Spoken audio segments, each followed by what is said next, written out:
নমস্কার বন্ধুরা, চলুন অনেক দিন পর আমি আবার একটা চিকেনের রেসিপি নিয়ে চলে এসেছি। চটজলদি চিকেন কি করে বানানো যায় সেটাই হচ্ছে রেসিপি। তাই আমি কড়াইতে তেল গরম করতে দিয়ে দিয়েছি, আর এখানে গোটা গরম মশলা, শুকনো লঙ্কা দিয়ে আর এটা ম্যারিনেট করতে দিয়েছি।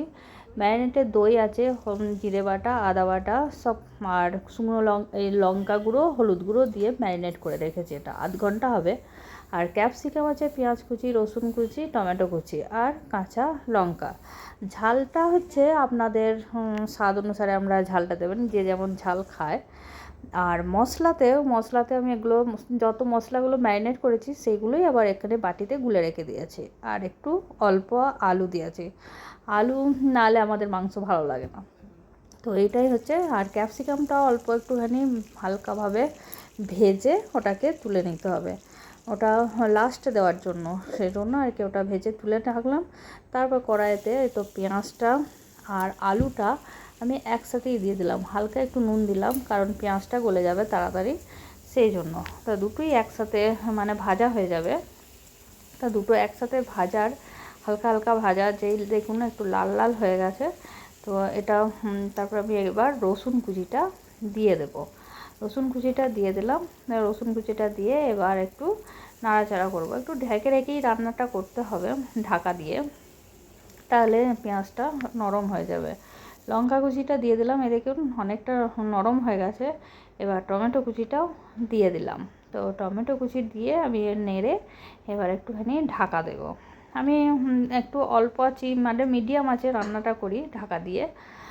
দিয়ে একদম বাকি যে মশলাটা গোলা ছিল সেই মশলাটা সব আমি দিয়ে দিলাম।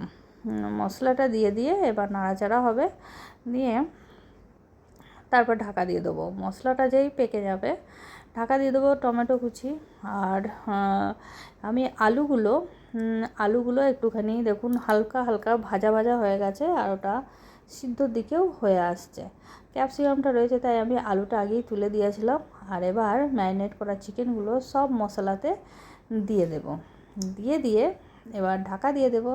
ঢাকা দিয়ে আঁচ দেখেছেন একটু মিডিয়াম আঁচেই আছে। তাই এবার যত মানে মশলার আর চিকেনের রস সব বেরিয়ে আসবে, ওইটা থেকেই মানে সিদ্ধ হয়ে যাবে। সব সময় ঢাকা দিয়েই রান্না করতে হবে, একটু নেড়ে দিতে হবে আর ঢাকা দিতে হবে, তাহলেই তাড়াতাড়ি হয়ে যাবে। জাস্ট ওটা কষা হয়ে গেছে দেখেছেন। এবার একটু জল দিয়ে দিয়েছি, আর জল দিয়ে একটু সিদ্ধ হবে, মানে চিকেনটা একটু পাকতে হবে। মানে এটা রান্না করতে বেশিক্ষণ লাগে না। তারপরে উপর থেকে আলু আর এই ক্যাপসিকামটা দিয়ে দেবে, কারণ আলুটা তো হাফ সিদ্ধ হয়েই থাকে। জাস্ট একটুখানি হলেই বেশিরভাগই সিদ্ধ হয়ে থাকে আলুটা। এবার একটুখানি ফুটলেই ওটা কমপ্লিট হয়ে যাবে। নুন ফুন চেক করে ওটা একটু ঢাকা দিয়ে ওটাকে সিদ্ধ হতে দিন, মাংস রেডি হয়ে যাবে। আর খুব তাড়াতাড়ি হয়। আর ক্যাপসিকামটা খাওয়ার দেওয়ার জন্য আর লাস্টে গরম মশলা দিয়ে প্রচুর টেস্টি। বাই।